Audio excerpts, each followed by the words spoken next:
ভৌত রাশি এবং তাদের পরিমাপ। পদার্থবিজ্ঞানে কোনো ঘটনা বা বস্তুকে সঠিকভাবে বর্ণনা করার জন্য যা কিছু পরিমাপ করা যায় তাকে ভৌত রাশি বা ফিজিক্যাল কোয়ান্টিটি বলে। অর্থাৎ ভৌত রাশি হলো পদার্থবিজ্ঞানে ব্যবহৃত সেই সব জিনিস যা পরিমাপ করা যায় এবং যা দিয়ে কোনো বস্তু বা ঘটনাকে সঠিকভাবে বর্ণনা করা হয়। সহজ ভাষায় পদার্থবিদ্যায় যা কিছু মাপা সম্ভব সেটাই ভৌত রাশি। যেমন দৈর্ঘ্য, ভর, সময়, তাপমাত্রা, বল, শক্তি ইত্যাদি। অর্থাৎ যা কিছু মাপতে পারি ওইটাই হইল ভৌত রাশি।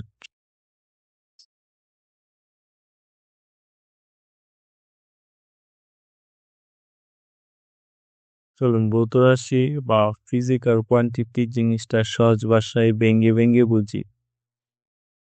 ভাবুন তো, আমরা যখন কোনো জিনিস সম্পর্কে বলি তখন কি কি বলি? যেমন এটা লম্বা, এটার ওজন অনেক, কাজটা করতে সময় লেগেছে, জ্বরটা খুব গরম।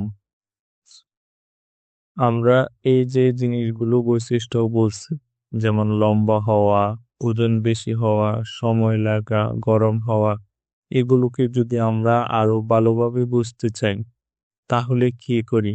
আমরা এগুলোকে মাপি। লম্বা 5 মিটার, এটা হলো দৈর্ঘ্য। ওজন বেশি, যখন আমরা এই ওজনটাকে সংখ্যা দিয়ে প্রকাশ করতে চাই তখন আমরা বলি 2 কেজি, এরকম। এইটা হলো ভর। তারপরে সময় লেগেছে, কত সময় লাগছে যখন আমরা এটা সংখ্যা দিয়ে প্রকাশ করি তখন আমরা বলতে পারি 10 মিনিট সময় লাগছে, এরকম আমরা সময়ের সংখ্যা দিয়ে প্রকাশ করতে পারি। তারপরে গরমের বিষয়টা আমরা সেলসিয়াস দিয়ে প্রকাশ করতে পারি, যেমন 50 ডিগ্রি সেলসিয়াস তাপমাত্রা।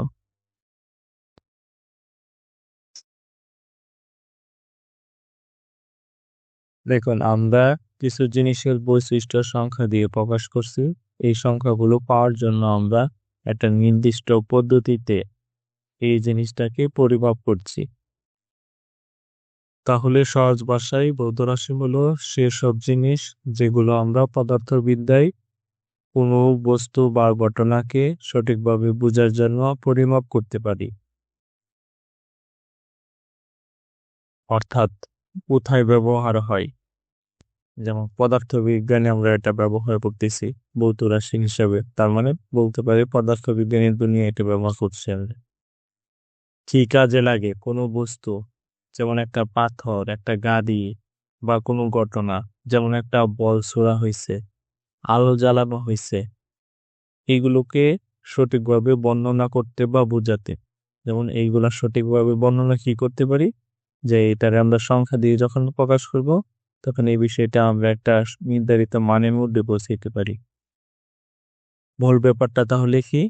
মূল ব্যাপারটা হলো যে জিনিসটাকে আমরা বর্ণনা করছি সেটাকে পরিমাপ করা যেতে হবে, মানে সেটার একটা মান বা ভ্যালু বের করা যাবে। যেমন আমরা সংখ্যা দিয়ে এটার মান বা ভ্যালু বের করছি।